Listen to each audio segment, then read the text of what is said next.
My advice, Lucas, is learn to love the game, and if you can't love it, find another game. Elizabeth kind of knows where he's going. We have ideas for exploring what kind of a writer she might be. Erin sent me a photo from set that I gasped when I saw it.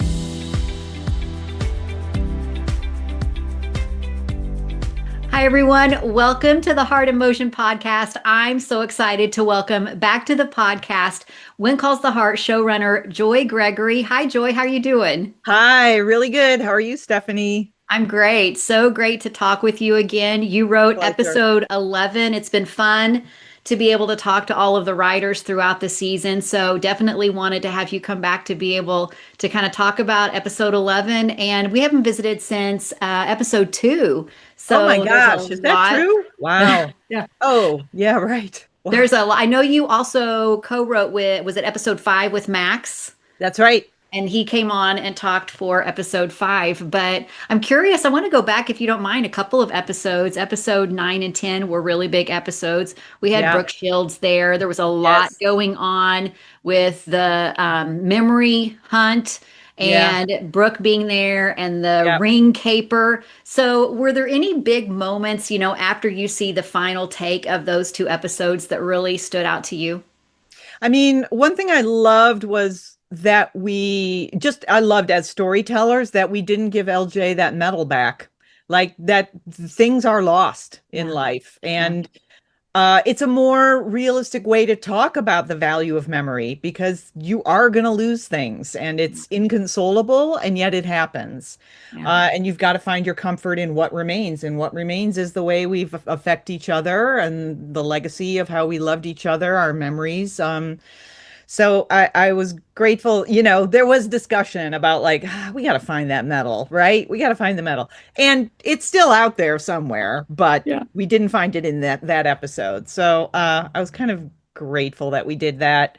I particularly loved, I mean, I always love the way Martin plays everything, but that little parable of the acorn when LJ goes with everybody to visit Henry and that's what he has to say is that everyone has potential, but that potential can't be achieved without love and attention. And I just loved that we managed to take something a little sentimental and find a way to make it realistic and believable that our Henry Gowen would say this, would give this to the Yeah. boy. Yeah, I was really pleased with how that came out.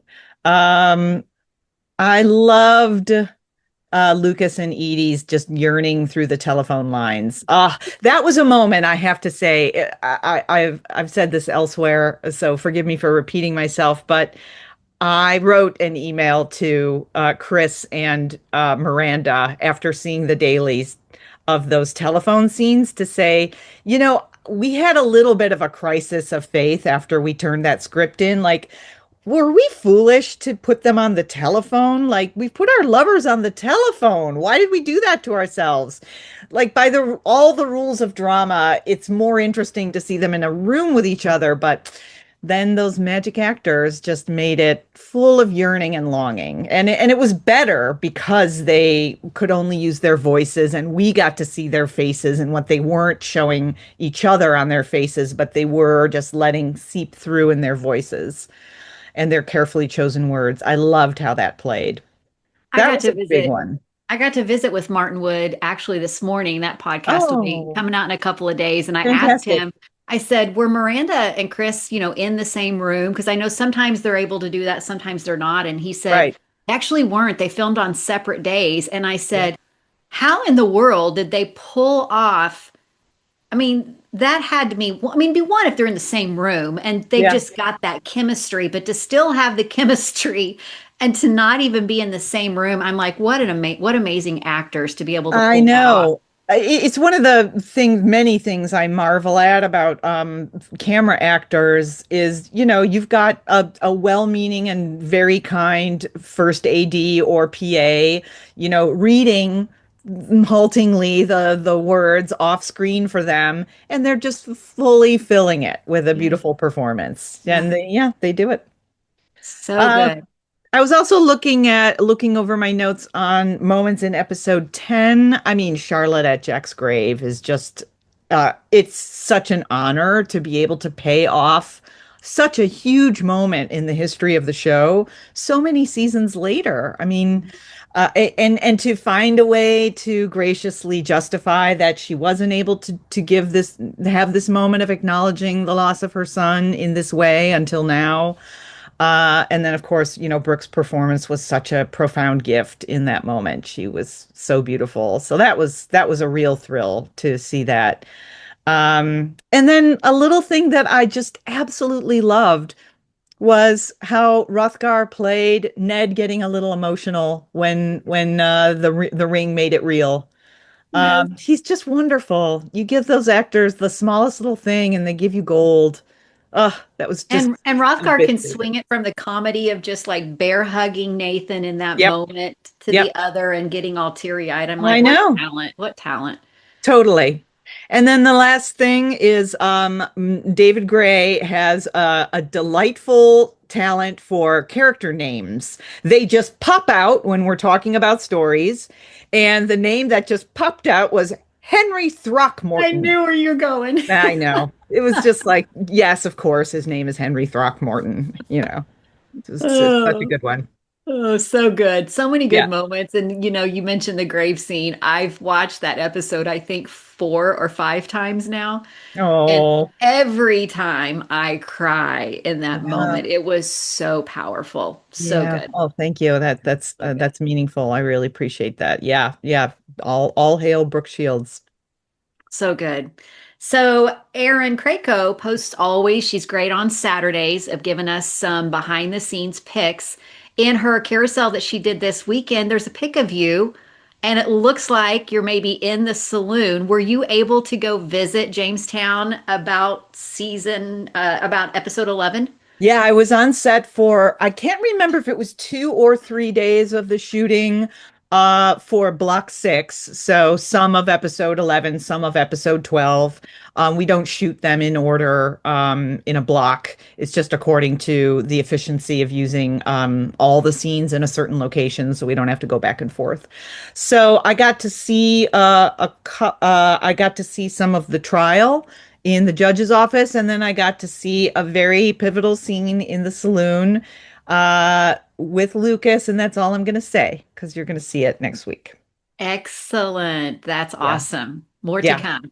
yeah. It was really That's thrilling to be fantastic there. that you got to be there for the end of the season and kind of be there with everybody.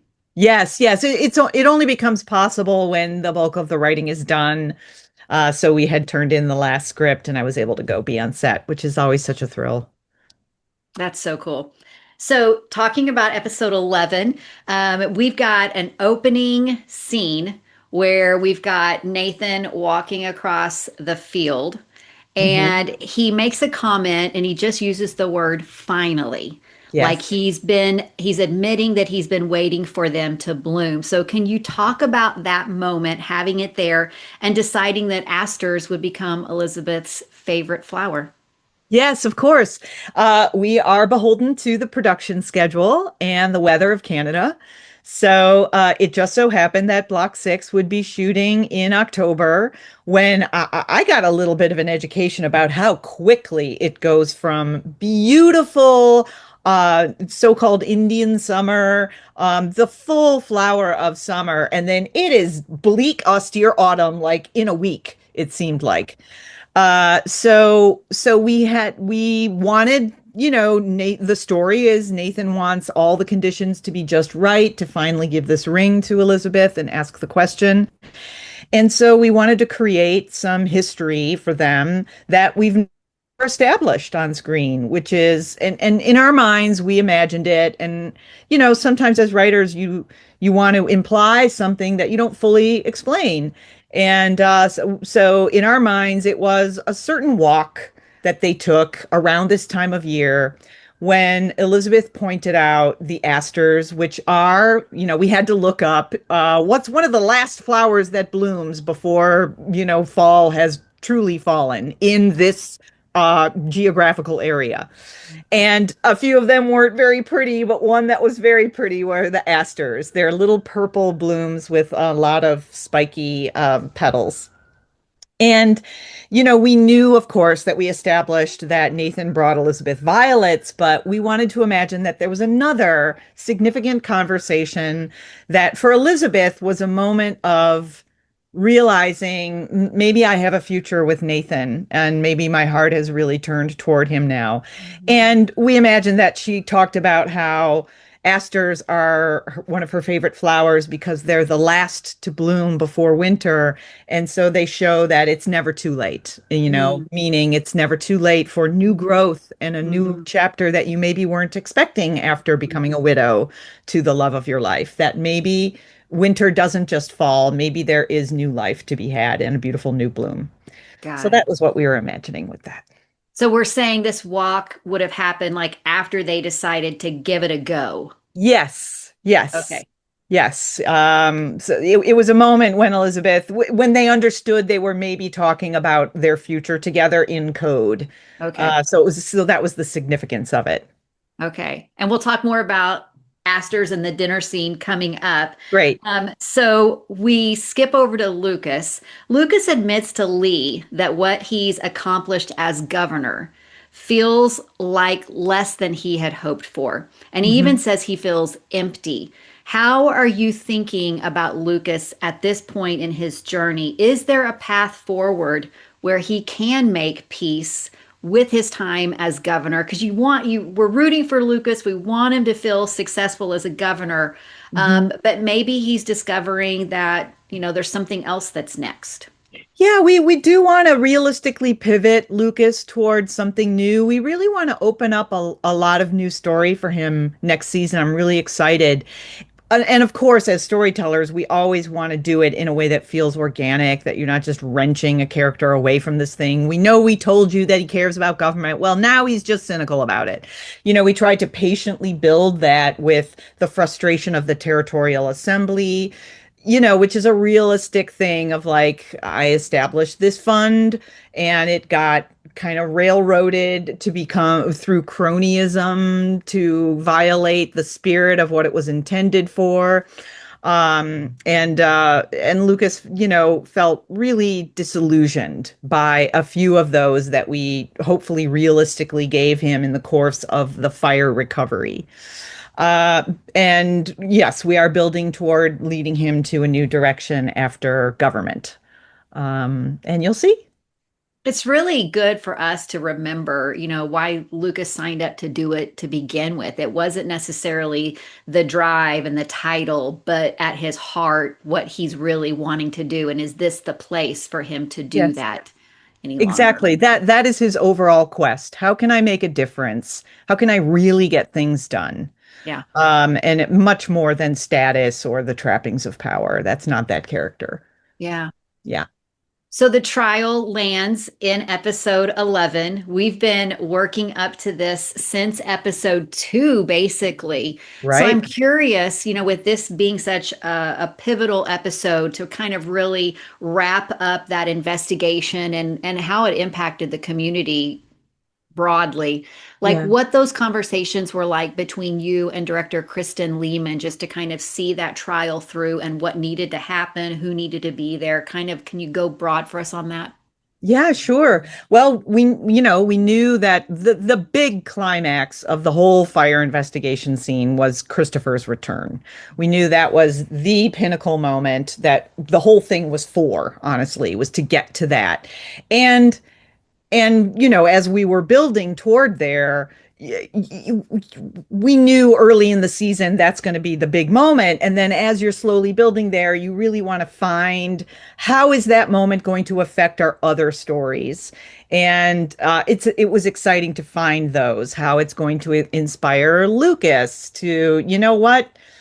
Christopher took this huge personal risk because his father said, you still deserve love.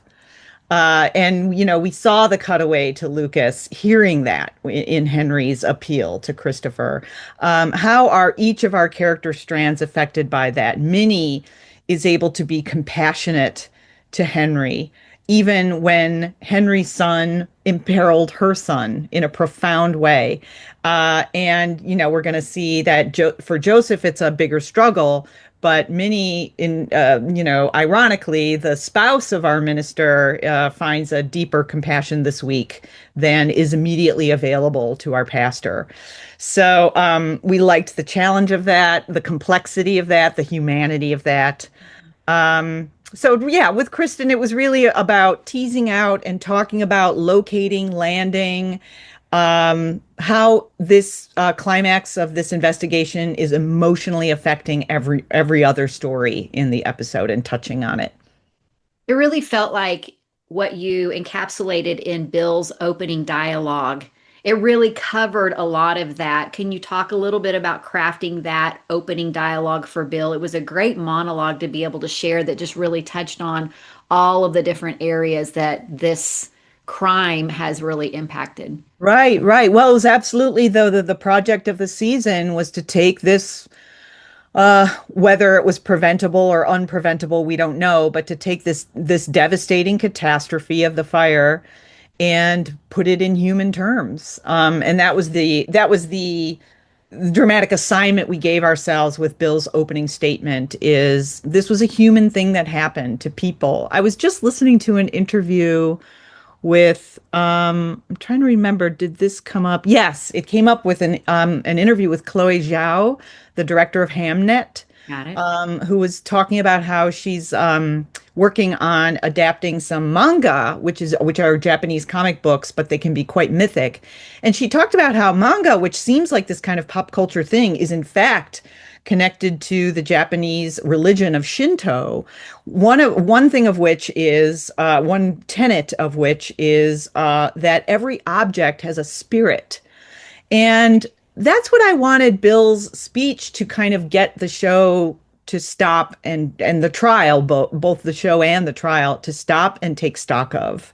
Mhm. That not only were homes burnt down, but all of the spirit and memory and life and family lore was lost forever. Mhm. And let's stop and acknowledge and take a reckoning of that and grieve that as, justice seeks to recompense us for more than lost property. Mhm. Um, so yeah, that's what we were trying to get to. So good. Yeah, so good. We get through the first day of the trial, or the first part, we'll say. Nathan and Elizabeth are walking down the boardwalk, Yeah. and Allie just kind of comes up between the two of them, which was another great little family moment. It's been fun to watch Allie just over the years kind of turn some of her spunkiness and mischievousness for the good. And even Right. in that moment, you can tell that she's got her eyes on Nathan. She's still trying to plan out what's to come Yeah. with this so-called proposal. But I'm curious, have you ever thought about, I mean, she's got this knack for seeing a plan through and planning things out. Plus, we know now she's a talented writer. We also Yeah. know that Jaeda and Pascal have both talked about wanting to work together. Is there a Yeah. future for Allie as like an investigative reporter or something? Yeah, well, as you've seen this season, well, it may not be apparent on screen, but we started the season thinking, okay, she was really passionate about the wolves and their natural habitat. Maybe we've got a budding naturalist on our hands, and because we're thinking about where are we heading her beyond graduation, and so we started the season thinking that, and then you always got to stay live to the possibilities. And Max wrote this beautiful essay for Allie in the season premiere, her contribution to the Kids Guide to Goldie National Park. My name is on the script, but it was the first script of the season, and I was like, can people like take a first run at a few things for me? And Max, I did very little to Max's first draft of that essay. And that kind of showed us, oh, maybe we've got a budding writer in the family. And you've seen throughout the season Yes. that we've kind of started to pay that out. Um, and yeah, we have ideas for exploring what kind of a writer she might be. Will it be journalism? Will it be creative writing? Those are all live questions in our mind for next season. She's got some great skills there, and it's kind of, you see a little bit of the Rosemary tendencies where it's like I'm going to go figure this out. So it's always kind of Yes, fun to dream what that might be like. So yes, um, after after the drip test, so we have that. It's ruled an entrapment. Um, we see our Mountie and our teacher come together. You've talked about how that one of the things that you really wanted to do this season is develop that side of their love story, where the Mountie and the teacher are using their forces to kind of come together for the yeah, good of the community. And right, it's in that moment where Nathan feels like he's kind of at a loss as to what to do next, that Elizabeth is the one that says, I have an idea. So, can right. you talk about deciding that it was going to be that conversation and Elizabeth to come up with that idea to go talk to Henry about this next step? Yeah, absolutely. I mean, you absolutely located what we always seek to replicate, which is I was amazed to go back during since we wrapped, I've gone back and watched the early seasons again, and boy, sure enough, it's right in that pilot that Jack and Elizabeth kind of come together to reach out to this troubled boy. Mhm. And I was absolutely just trying to replicate that as the central formula of the show. Could could Nathan have thought of it on his own? Sure. But, I felt like it was believable. We all felt that it was believable that his brain was so tangled in like, oh, they got us on entrapment, and that was the one thing we had because I've let Christopher got away, and I'm blaming myself for that a little bit. That he's kind of tangled in the law and the rules and maybe some self-admonishment, and it takes someone who's got a bit of a broader view of it to say, hey, maybe there's another human, empathetic teacher perspective way that we Mhm. could convince Christopher to do the right thing and help us with the slam dunk that we no longer have because the drip test was dismissed. Yeah. There was several rumblings as they were watching it thinking the judge has been paid off. Oh yeah, you guys went more corrupt than we did. No. No, I actually appreciated that we kept our defense attorney. He's just a professional. He's not a bad guy. He was Yeah. hired to do a job. If you want to be mad at somebody here, be mad at Pioneer Electric. But they hired Saxton Man, and he's good at his job. And similarly, our judge was not paid off. He's calling balls and strikes. So We have another wonderful conversation between Elizabeth and Henry. They've had so yeah, many powerful conversations over these seasons, and it leads to Henry deciding that he is going to put out a plea across the radio yeah. for Christopher. And so, can you talk about creating that moment? And then I'm curious, he could have done that, closed off, nobody's there, maybe Ned and Rosemary are helping him out, but he's got an Right. audience. And so the Yeah. decision to put that audience there and then talk a little bit about that message. Yeah, I wish I could tell you that we had a grand plan with the audience, but it's only in hearing response to it that people are really asking why didn't you must have had a reason. And honestly, I think I went back to look at the script and it's like, well, isn't this how we always do the radio show? People are there and Yeah. we sort of Yeah. unthinkingly did it. But in retrospect, I might be reverse engineering a rationalization for this, but I very much love how his address affects everyone. Now, could we have done cutaways to have everybody hearing it? Sure, it would have taken longer in the schedule. So it was more efficient to have everybody in one location to see how Henry's appeal is landing on Elizabeth and especially Lucas. It really is kind of a pivot point for Lucas. Um, and but also I really like that Henry is acknowledging to his son how difficult it can be to climb back out of the darkness, and that he's doing this in front of the very community that he almost devastated and destroyed with his heartlessness and his greed Yeah. in past seasons. And yes, he went to prison, but he still, is on a bit of a tour of redemption, and saying these humble words in front of this community, I think, is another indication of how much he's grown and his contrition. That's good. That's great. Whether you meant for that to be at the beginning or not, it sounds really good now. It makes really Right? good sense. And you mentioned that Lucas hears it, so can we attribute that message to Lucas's decision the next day to go ahead and kind of change his mind about the Harvest Yeah, Festival? I think it's a 1-2 punch. I think it's Maisie. And gosh, I love the way Samantha Ferris played that advice she gives him. My advice, Lucas, is learn to love the game, and if you can't love it, find another game. Oh, It's good. it's that advice, that like almost tenderly given kind advice from someone he respects, a peer he respects. It's that plus hearing Henry say that, Christopher, I know you think you don't deserve love, but you do, maybe now more than ever. That's my Mm, favorite line in that yeah, speech. yeah, That in your lowest moment, at your darkest moment, maybe when you most not only need love, but deserve love. yeah. Yeah. So good. So I mentioned Harvest Festival coming up in the next episode. What can you tease about the Harvest Festival? Gosh, what can we tease?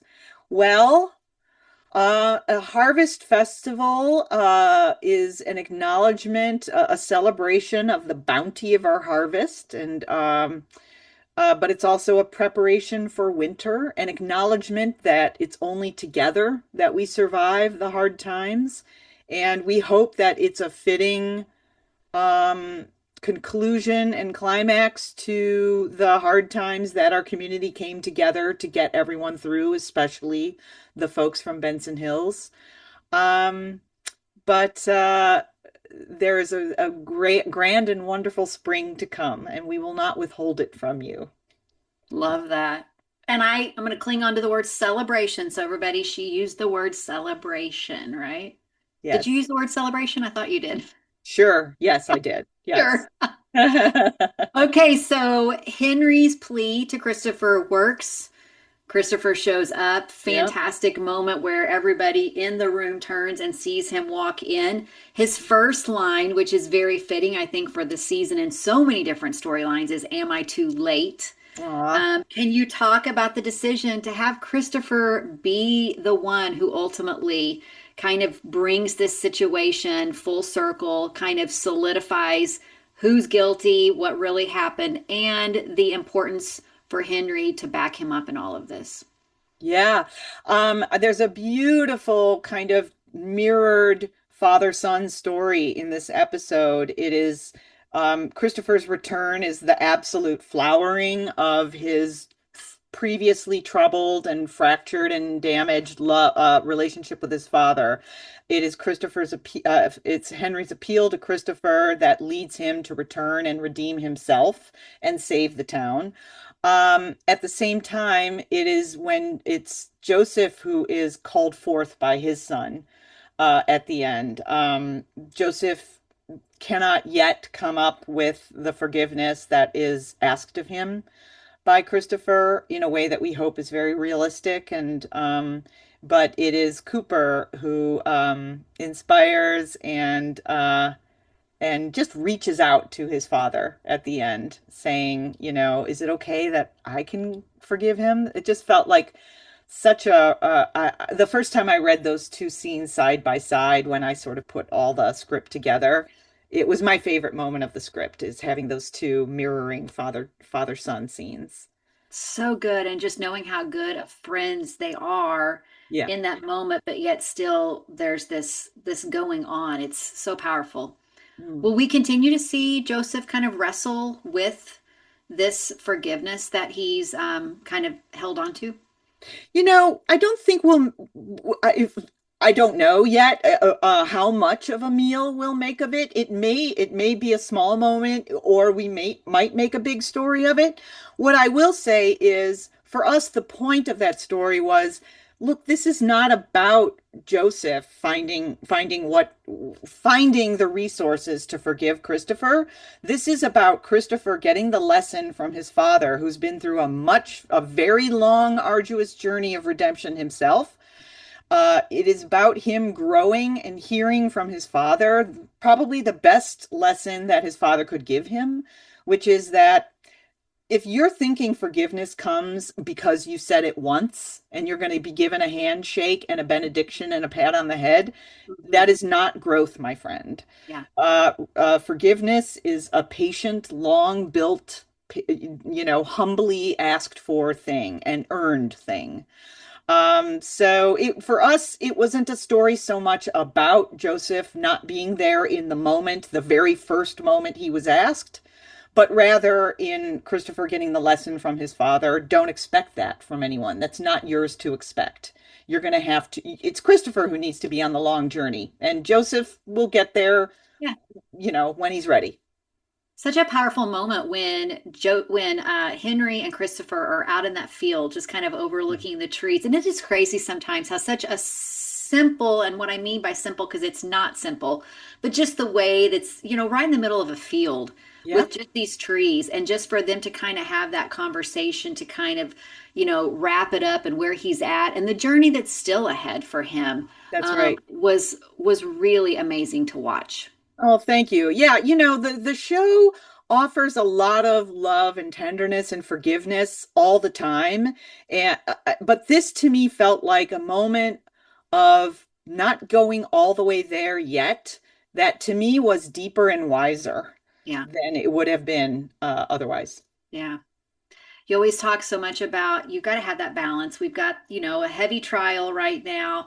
Yeah. But at the same time, we have some lighter moments. They're always really good about. We've got the little moment where Rosemary kind of pipes in when Elizabeth offers to make lemon curd, and she's like, no. And then we've Yes. got the fun little moment where Nathan is making dinner and like grabs a hold of the tea towel and tries to throw it with his mouth. Are those always surprises for you? How often are they written into the script? Can you talk a Yeah. little bit about some of those fun beats? Oh yeah. Oh my gosh.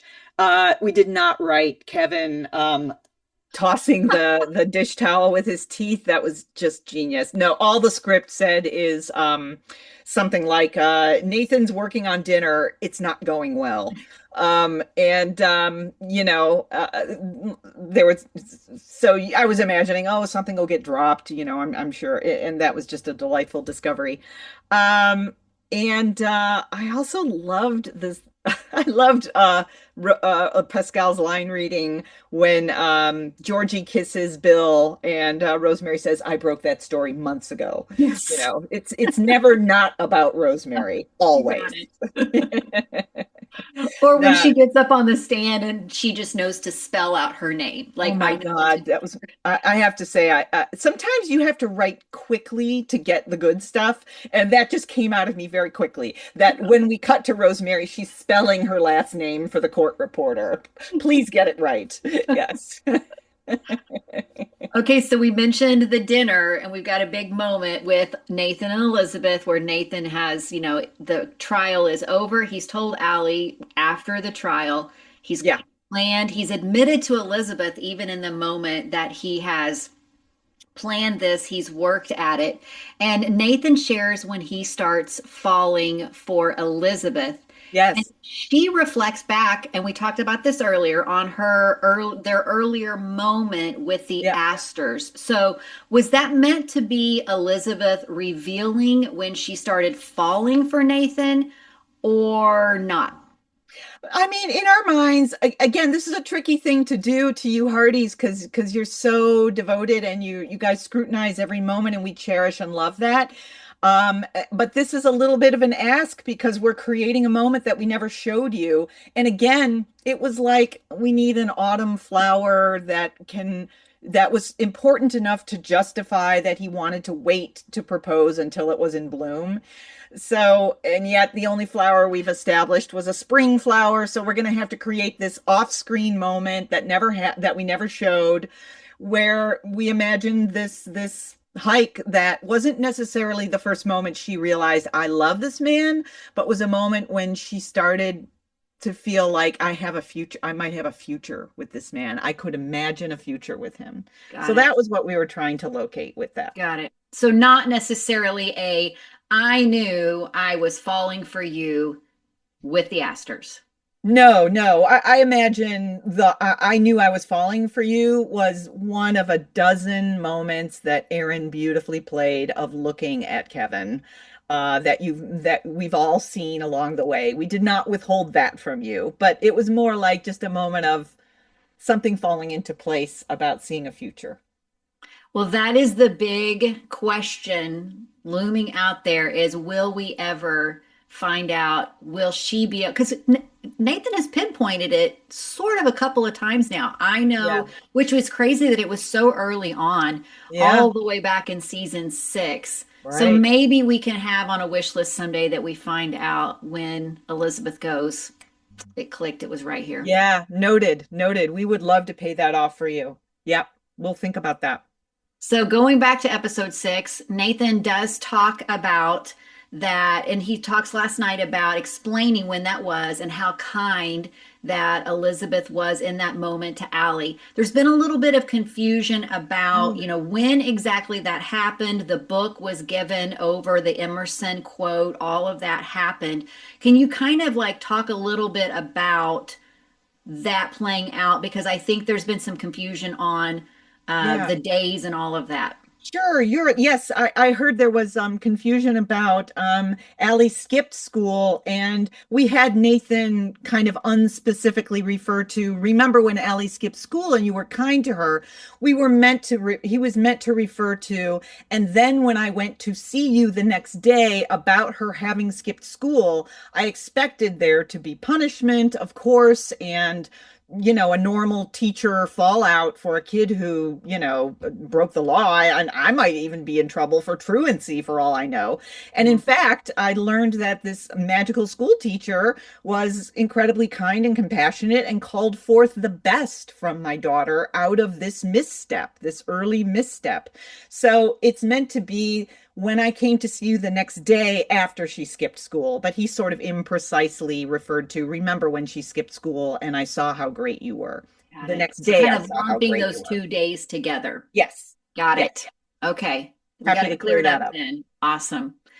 In that moment in those conversations, and tell me if I was reading it wrong, but it's almost like he's just showing his cards enough that Elizabeth kind of picks up that maybe something is going on, that maybe he's got something planned. So, Yes. should Hearties be bracing for something unexpected as this story continues in episode 12?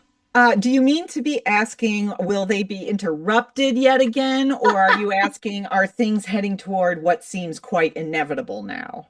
Whatever you want to tell us, Joy. Oh, well, I mean, um, here's what I want to say. We're not going to pull out the rug from you. We're not going to withhold anything. They've been interrupted a lot. I saw a very funny reel of all the times Nathan That's and awesome. Elizabeth have been interrupted. And uh, we're not going to interrupt them again in the last episode. Things will be, they will go to, Maybe, we've talked about the two of them coming together, and maybe it's one of those things where the two of them come together somehow. She's picked it up in her mind, and maybe yeah. a joint effort at this point to Yeah, make. yeah. We talked about that. Boy, we talked about so many different versions of what's coming. Yeah. I don't think I need to talk in code at this point, but um and we talked about a mutual proposal. Mhm. Um but you'll see. You'll see where Yeah. we ended. And I Uh love that Elizabeth has the line in that episode that there really is an art to finding your moment. So it'll yes. be good to see how this plays out. Yeah, I love how Aaron, we didn't really score this together on the page or in conversation. And so Aaron with Kristen kind of chose how much to reveal, like Elizabeth kind of knows where he's going. Mhm. And I loved the choices she made. Yeah. She treads such a delicate line there of, okay, are you going to get there, fella? Mhm. But Mhm. also, like, I'm not expecting it. I'm ready for this not to go that way. But if it is, can I help you in some way? You know? Yeah, yeah. And it's just a little bit of a tease for us and a hint. Okay, if she's on to it, we Yeah, just need to hang on a little bit longer. So, exactly. yeah, Yes. trust the school teacher here. Yes. right. We have one of our first moments, I would say, where Nathan really almost makes the decision. I don't want to say he makes the decision, but he feels comfortable enough when LJ is talking about wanting to go to the mountain. And Nathan doesn't hesitate to suggest that's probably not wise. Yeah. Even before Elizabeth speaks up, was that something intentional that you guys wanted to plant in that moment to kind of establish where they are in their relationship? Yeah, I'd like to say that we had a grand plan of him kind of anticipating Elizabeth's parenting and being one step ahead of her. But we didn't. I think we just wanted Nathan to be cognizant of the whole situation and kind of just say the obvious, which is you probably can't go that far overnight. Yeah. And but I love their big scene of talking about what's possible for LJ Mm-hmm. and Elizabeth questioning herself and laying herself bare as a parent to him. This is one of those moments like we started the season thinking this should be a real disagreement between them. We were going to dare to explore, could Nathan be the one to say, I think you're being more cautious than you need to be. Mm-hmm. And for that to kind of shake Elizabeth up about, you know what, maybe you don't understand what it is to have a son with some special needs. And then when we got there, no, that just because we told that story along the way of Nathan kind of getting rattled about Allie getting closer to Oliver. And so then it turned into that lovely just meeting of two parents who are fine. They're both feeling their way through it. And I Mm-hmm. loved that line that we just kind of found when we thought about their history of the season, where she says in that very vulnerable way, "Do you think I'm being too cautious?" And he says, "You're talking to the guy who got upset when she didn't come home after dark." Yeah. And so really what we thought was maybe going to be a daring falling out for this super couple became like a really beautiful earned meeting of minds of two parents that just was, another layer of their love kind of opening Mm-hmm. up. So, yeah. It's just one more example. They're both so solid on their own, but how much better they are together. So, Exactly. When you can find that, that's the gold of the show. mhm. Yeah. Did you have any idea? I know, you said you guys are writing up, even the filming is going on, you're tweaking, you're rewriting, you're doing all of this. Did you have any idea going into the season what kind of talent you were going to get out of Hyland playing LJ? Did you already have in your mind he was going to have all of these moments and all of this dialogue and all of that Mm. going into it? I think it's hard to to remember like where we really started for like an honest reckoning, but I do think we had always imagined that we wanted to build toward you can't go camping and I really want to go camping, and that is kind of a T-bone in the road for them. Mhm. That was always the conception. So we always knew that we were going to have LJ upset. But of course, along the way, you start to test, let's give him this moment. Oh my gosh, it came out great. Oh, so I guess we can go a little bigger and have him storm up the stairs and say, I can never do anything. And he was really heartbreaking and wonderful. So So yeah, good. we found out along the way how much we could do with him, and it was really gratifying. It's really one of the things when you think about already how, first of all, how awesome is it? You guys know we got a season 14. We know it going even into the finale, but it's actually one of those storylines that I'm really like, what is next for LJ and Hyland? And just because he's so young and so talented. I mean, all of the kids, but it's just been a really fun story to watch and see Yeah. his growth this year. Oh yeah, and as I've been going back and watching the earlier seasons, it's just amazing to see how all of our kids I started know. out little peanuts, and they're growing into these fine young actors. I mean, Yeah. Emily and Opal are just so adorable, and they both grew into lovely young Yeah. performers. Yeah. Yeah, and Jaeda too, of course. Oh my gosh. Absolutely. Yeah. Sky's the limit for her, right? Yeah, yeah, yeah. No, we obviously are building a lot on her, and Yeah. her story with Oliver is some of our favorites. So we looking back over episode 11, and sometimes for us, what might appear as not as challenging is pretty challenging. So for Yeah. you, what was something that was really challenging in episode 11, that a moment that you needed to get right, but whether it's the writing, staging it, production, Right, that maybe we don't right. realize? Yeah, I thought about this one.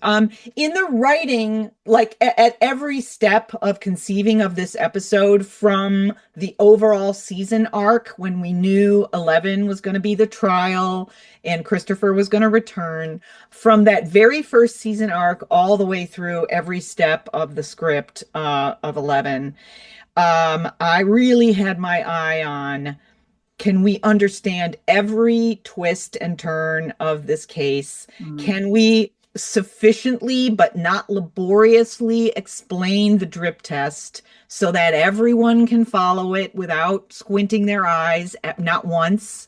Can we understand why collusion between an insurance company and their client to deny coverage of their other clients is super duper corrupt and illegal? Can everyone understand why that's really, really bad? yeah. So I had an eagle eye on that. I didn't, I, as soon as you're thinking ahead. So I'm thinking, if anyone at the network or studio says this story just seems a little hard to follow, then we've lost. And like, we don't want to get the note that you got to simplify this. Yeah. So we Yeah. wanted to make sure every document was really easy to follow. So that Yeah. was one thing. We didn't want to reduce the complexity of the case, because I loved that an insurance company and a utility company could defraud a bunch of people whose homes burned down, because that sadly is still all too relevant. Relevant. Yeah. And then we knew that this is just an example of like something that we maybe weren't so worried about, but then when you see how the actor did it, you're like, oh, thank you. I mean, there's so many examples of that throughout the season, but if you're asking me about episode 11, Joseph withholding his handshake from Christopher, that was going to be a hard thing to see, that he puts his hat on instead. And I loved seeing that Viv was all in on honoring this moment for Joseph. He wasn't afraid of it. But he owned it in a way that didn't seem bitter. Yeah, he wasn't harsh. He was still Joseph, but it felt very realistic. I just appreciated that Viv was really our partner in making Hmm. that feel right. Hmm. Martin shared today when I visited with him, that sometimes it may be written one way on paper, then when you go to production to do it, whether it's, the environment or the way things are set up, or maybe it's just rethinking what's on paper, that, there have to be some changes. So were there any scenes that changed from the original script in this episode? Let me try to think. And I know that Uh, there's always little things that Right. happen. Oh, here's an example. We had our beautiful outline, and then when we started drafting it, it was just too darn long. Mm. And so we had quite a bit after Christopher returns. We had like another few steps of the judge saying, well, I need a recess and I've got to think about this. And then everyone went away and talked about how's it going to go. And then he reconvened everyone, and we were just over our page length. So the judge said, all right, I don't need to hear anymore. I've ready to, I have my decision. That's an example of, Great. It was yeah, great. it worked just fine. Yeah. Yeah. Let's get to the saloon and the celebration. And I'm trying to think, was there anything else? The other thing I thought about was that long evolution of Nathan and Elizabeth's final scene, that it went from maybe we're not on the same page, Nathan, to of course they're on the same page, and they're really seeing each other through this parenting trial that Elizabeth's going through with LJ. That was a big evolution. Got it. So, were there any moments in this episode where the actors surprised you? I know, like we're talking, if I look back at episode 11 of last season that you also wrote, we Yeah. had that great collaboration between you and Kevin and Jack and Aaron over Nathan's scene where Yes, he's pouring his heart out to Bill. the So bill. were Yeah. there any moments in this episode where, that actor side of it really surprised you and brought something unexpected when it made the final Well, cut? yeah, I mean, again, to go to that Elizabeth Nathan scene, that one did shift. I always tell Aaron, you are my North Star. Like if it doesn't feel right to you, I'm not pushing it. Yeah. And from the season arc document, she said, I trust you and we'll find out when we get there, but I'm concerned about like a real disagreement over parenting between them. I'm worried about that. Mhm. And I heard her worry, and to her credit, she did let us explore it. And then the closer we got, the more we realized we don't need it. We don't need a falling out between these people. Yeah. So that that was where I just rely on an actor's gut, especially Erin. Oh my gosh, she Yeah. knows the show so well and her Yeah. character so well. But I'm thinking of like here's an example of just like a little thing, and we talked a little bit about this earlier. The way Aaron played Elizabeth, how much Elizabeth sensed what was coming from Nathan.